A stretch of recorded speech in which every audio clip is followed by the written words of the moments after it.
اب ہم کہیں نہیں ہیں. پچھلے 20 سال سے فلم کی بحالی کا نعرہ لگ رہا ہے, فلم ریوائیول کا نعرہ لگ رہا ہے, نعرہ ہی لگ رہا ہے, لیکن چیزیں ابتر ہوتی جا رہی ہیں. اور کورونا نے آ کے ایسا لگتا ہے کہ تابوت میں آخری کیل ٹھوکی ہے کہ او ٹی ٹی وغیرہ ٹائپ چیز ہمارے پاس کچھ بھی نہیں ہے. اور اب بالکل اس وقت جب میں آپ سے یہ سوال پوچھ رہا ہوں, ایک خاموشی ہے, دھول اڑ رہی ہے اور چاروں طرف سناٹا ہے. دیکھیے خرم بھائی, پہلے تو یہ جو ریوائیول کا لفظ ہے نا, اس کو ہمیں اپنے حافظے اور ہاضمے دونوں سے نکال دینا چاہیے. ٹھیک ہے نا, ریوائیول کچھ نہیں ہوتا. آپ کی انڈسٹری ایک 15-20 سال تک بند پڑی تھی. کوئی اکا دکا سید نور نے کوئی چوڑیاں جیسی اچھی فلم, کوئی مجاجن, کوئی 90s میں اچھا کام کر دیا تو کر دیا, تو خدا کے لیے, پھر خدا کے لیے کے بعد ایک 4 سال کا گیپ. تو میں تو ایک تو ریوائیول والی چیز سے میں سمجھتا ہوں ری برتھ ہے, دوبارہ جنم لیا ہے سنیما نے. ریوائیول ہوتا ہے کہ اس میں تھوڑی بہت سانس ہوتی ہے, آپ کوئی کرنٹ ورنٹ دیکھ کے کچھ سامنے لے آتے ہیں, کوئی کرنٹ ورنٹ نہیں ہے اس میں. ٹھیک ہے نا, وہ نئے طریقے سے جنم ہوا ہے. اور مسئلہ صرف یہ ہے کہ جو آپ نے کہا نا, کرونا کی آخری جو کیل تھی وہ تابوت میں لگ چکی ہے. دیکھیے میں تو ہمیشہ سے یہی کہتا تھا کہ ہمارے یہاں غلط چیزوں کو اہمیت دی گئی اس نئی انڈسٹری میں بھی. صحیح. جب میوزک ویڈیوز 2004-05 میں انڈس میوزک جب نے پیک پہ تھا, اس کے زمانے میں بننا شروع ہوئی, تو میں خود اس وقت شاگرد تھا اور میں سنتا تھا کہ سارے ڈائریکٹر بات کرتے تھے, جی ہم 35mm پہ شوٹ کر رہے ہیں اور ہم اس چیز پہ شوٹ کر رہے ہیں, اور کانسیپٹ کی بہت کم لوگ بات کرتے تھے. اور ابھی بھی اچانک جو ہے نا جی او ٹی ٹی کی طرف جایا جائے, یہ اردو فلکس تو جی پشتو فلکس تو میرا فلکس تو آپ کا فلکس, تو یہ سب شروع کیا جائے. لیکن جو تخیل ہے, دیکھیں ایک تو بڑی اچھی چیز ہے, وہ کارل گسٹاف یونگ ماہر نفسیات بڑی اچھی بات کرتے ہیں کہ دیکھیے اگر ایک خیال کا اظہار نہ ہو تو وہ خیال نہیں ہوتا. بالکل ٹھیک. تو وہ کہتے ہیں کہ چیزوں کا اندر سے نکلنا بہت ضروری ہے, بہت ضروری ہے. تو مجھے یہ لگتا ہے کہ آدھے لوگ تو جو اندر خیالات کو اپنے لے کے بیٹھے ہوئے اور ان کا اظہار نہیں کر رہے, اور کبھی سینسرشپ پہ الزام ڈال دیتے ہیں, کبھی پلیٹ فارم پہ الزام ڈال دیتے ہیں, تو ان کے اندر تو بنیادی طور پہ کریٹو کیپیسٹی ہی نہیں ہے. ٹھیک ہے. پھر جو ایک پورا لاٹ ہے جو میں سمجھتا ہوں پچھلے 3-4 سالوں میں مختلف یونیورسٹیوں سے سند یافتہ ہوا ہے اور نکلے ہیں وہاں سے, ان میں بڑا پوٹینشیل ہے, لیکن وہ آپ کو بڑی مشکل سے مین اسٹریم میں کہیں نظر آتے ہیں. اور مجھے لگتا ہے کہ اب او ٹی ٹی کی بات کریں یا سنیما کی بات کریں یا فلم کی بات کریں, چاہے آپ سنیما کی انڈسٹری کی بات کریں یعنی جو سنیما کا انفراسٹرکچر ہے تھیٹر, یا آپ فلم کی بات کریں, اب آپ کو نوجوانوں کے حوالے کرنا پڑیں گے یہ فیصلے. ٹھیک. کیونکہ سنیما الگ بند ہے. ابھی کچھ دن پہلے کی بات ہے, اتفاق سے ایک نیا فلم میکر, اس نے 1.5 گھنٹے کی بہت مکمل فلم بنائی ہے, کرائم تھرلر ٹائپ. کیا نام ہے؟ نہیں اس نے ابھی نام نہیں, لڑکے کا نام ہے سراج. اچھا. سراج وہ زیبس کا گریجویٹ ہے, وہ مجھے جانتا تھا, کبھی میں نے پڑھایا بھی ہے وہاں. تو اس نے کہا رافع بھائی اس مجھے ٹیزر دکھایا, بہت اچھا ٹیزر, بڑا مکمل ٹیزر. اور پھر اس نے جو اپنی کتھا سنائی ہے کہ کس پروڈیوسر نے اس سے, یہاں تک کہ ایک آن لائن پلیٹ فارم نے اس بیچارے سے کہا کہ ہم آپ کو 3 لاکھ روپے میں آپ سے آپ کی فلم لے لیتے. تو وہ کہتے ہیں کہ بھائی مطلب کر کے مطلب 30-40 لاکھ تو صرف میں نے یہاں سے جوڑ کے لوگوں کو اتنے میں تو لے لو کہ میری کاسٹ ریکور ہو جائے. بالکل صحیح. اور پھر اگر آپ اس کا سفر سنیں نا, کہ وہ کسی صاحب نے کہا کہ جی میں آپ کو او ٹی ٹی پہ جگہ دے دوں گا. اچھا. ان کا نام سمجھے خرم تھا. ٹھیک ہے. تو خرم صاحب نے کہا جی میں آپ کی اس پلیٹ فارم پہ بھی ڈلوا دوں گا, اس پلیٹ فارم بھی پروڈیوسر میں میرا نام آ جائے گا. اچھا.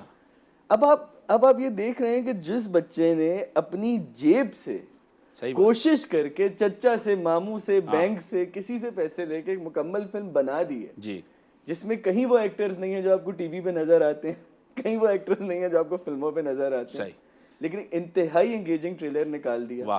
وہ میرے گھر بیٹھا ہوا ہے اور میرے پاس بیٹھا ہوا ہے کہ رافع بھائی میں کیا کروں, میں فلم, مجھے کہتے ہیں فیسٹیول بھیج دو, مجھے نہیں بھیجنی فیسٹیول. ٹھیک. اب آپ دیکھیں, یہ مجھے ایک بڑا مزیدار یونیورسٹی اسٹوڈنٹ ملا جس نے کہا مجھے مین اسٹریم ریلیز کیا بات ہے. بالکل صحیح. اور پھر مجھے جب اس سے بات ہوئی اور میں نے 4-5 جو چیدہ نام تھے ان کو فون کیا, تو انہوں نے بھی دبے الفاظ میں تقریباً وہی باتیں کی جو وہ بیچارہ پہلے ٹھوکر کھا چکا. تبھی تو موت ہوئی اس فلم انڈسٹری کی, یہی تو رویے.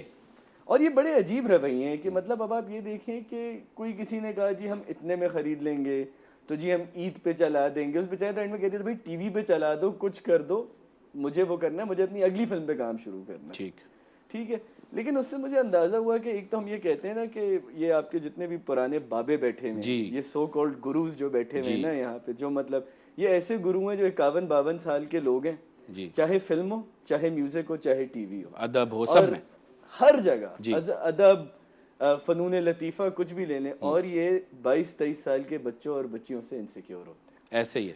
اپنی سے آدھے عمر کے جو لوگ ہیں نا, ایسے ہی ہے. ان کے آئیڈیا آپ دیکھیں, اتنے بڑے بڑے اس وقت پلیٹ فارمز چل رہے ہیں, مختلف برانڈڈ, نان برانڈڈ, اس کے اوپر ایک بابا بیٹھا ہوگا جس نے 80s میں ہٹ گانا بنایا تھا, اور وہ بس یوں کر کے بیٹھا. ایسے ہی ہے, بالکل ایسے. کیوں بھائی؟ اچھا, اور مزے کی بات یہ ہے کہ ایسے کوئی 3-4 درجن بابے ہیں, اگر ان کو نکال دیا جائے تو مجھے لگتا ہے سارے شعبے زندہ ہونا شروع ہو جائیں گے, کیونکہ ہر جگہ ٹیلنٹ موجود ہے. سارے شعبے زندہ, اور یہی بابے پتہ ہے کیا کرتے ہیں, ایک نئے بچے کو لیتے ہیں, میں تمہیں پلیٹ فارم دے رہا ہوں, یہ جو ہے نا, میں تمہیں پلیٹ فارم دے رہا ہوں. جی, اس بچے کو پلیٹ فارم نہ دیں, اس نے بیٹھے بیٹھے اپنے کیمرے سے ایسی شارٹ فلمیں بنا لی ہیں جو آپ 35 کیا 85 کیا آپ ریڈ کیمرے پہ شوٹ کر کے بھی نہیں بنا سکتے. ایسا ہی. اچھا, پھر بابوں کا ایک مسئلہ اور بھی ہے, آپ اس کی وضاحت کیجئے گا. میں نے جو سمجھا, چونکہ میرا ان بابوں سے بڑا پکا پرانا ساتھ ہے, میں انٹرویوز کرتا ہوا آ رہا ہوں, ملتا ہوا آ رہا ہوں, تو بابا جی جو ہیں زیادہ تر, چاہے وہ تھیٹر کا شعبہ ہے, چاہے فلم کا ہے, چاہے میوزک کا, چاہے ادب کا, یہ بابے بیٹھے ہوئے ہیں, اور دماغی طور پر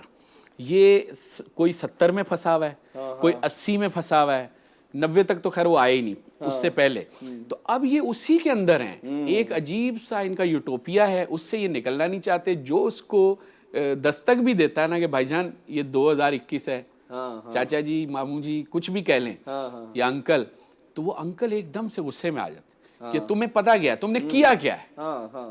تو یہ اس رویے کے اندر, میں نے فلم کے اسٹوڈنٹ سے بھی میں ملا ہوں, میں نے فلم اسٹوڈنٹس کے فیسٹیول بھی اٹینڈ کیے ہیں, ایسا ٹیلنٹ ہے, اور آپ تو مستقل بات کرتے ہیں اس پر.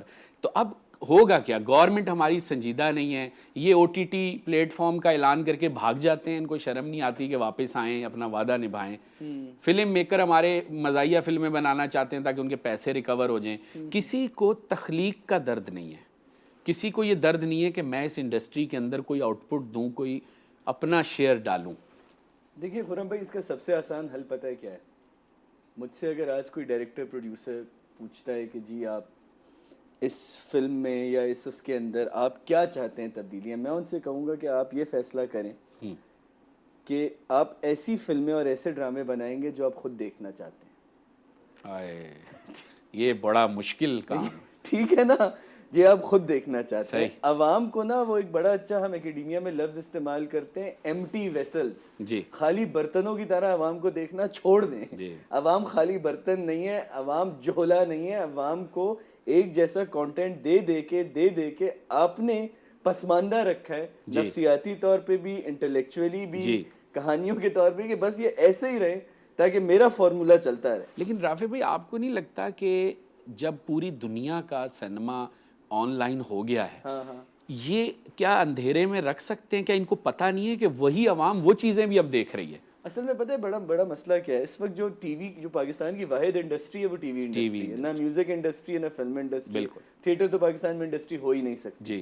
تھیٹر تو مشغلہ ہے, وہ بھی ایسے لوگوں کا جو تھیٹر پڑھ رہے ہیں, یا ایسے کوئی سخن فہم لوگ جن کو کوئی شیکسپیئر سے ان کی یادیں منسلک ہیں, یا چیکوف کے, وہ ایک سرٹن طبقہ ہے, لیکن اس نے بھی چلے گرپ لی ہے, اچھی بات ہے یہ. لیکن اب یہ جو آپ بات کر رہے ہیں نا کہ ٹی وی انڈسٹری, دیکھیے T V industry in any case YouTube پہ اپنا کانٹینٹ ڈال رہی ہے, اور ان کی میجر آڈینس پہلے تو پاکستانی تھی, اب ملک سے جو باہر پاکستانی ہیں وہ ہیں صحیح, جو یوٹیوب پہ زیادہ تر دیکھتے ہیں ان ڈراموں کو. تو ابھی تک میرا, اور خاص طور پہ جو میرے پاس تم ہو کی جو ریٹنگز کی سکسیس ہے, اگر کوئی, میں ایک ریسرچ ڈپارٹمنٹ میں کسی سے بات کر رہا تھا کسی اور چینل کے, تو انہوں نے کہا کہ اگر ریٹنگز کو میچ کیا جائے, پہلے کتنے ٹی وی سیٹس تھے اور اب کتنے ٹی وی سیٹس ہیں اور ریٹنگ میٹر ہے, تو شاید اس ڈرامے کی ریٹنگ 2011 پاکستان اور انڈیا کے موہالی والے میچ سے زیادہ ہے, اس کی سیکنڈ لاسٹ ایپیسوڈ کی غالباً. بتائیے. ٹھیک ہے, اب یہ میں خود نہیں بات کر رہی, مجھ سے ایک چینل کے مارکیٹنگ کے اور سیلز کے صاحب جن کا کام یہی ہے, ٹھیک ہے, انہوں نے مجھے یہ نمبرز ایکسپلین کیے تھے. تو مجھے تو ابھی یہ پتا ہے کہ ٹی وی جو ہے نا تھریٹ نہیں محسوس کر رہا ہے ڈیجیٹل سے. ان کے ساتھ مسئلہ یہ ہے کہ جب تک ان کے سر پہ نہیں پڑے گی نا, تب تک یہ کوئی راستہ نہیں نکالیں گے. بالکل ٹھیک. لیکن بات یہ ہے کہ میں نے جو دیکھا ہے, او ٹی ٹی تو دور کی بات, یوٹیوب پہ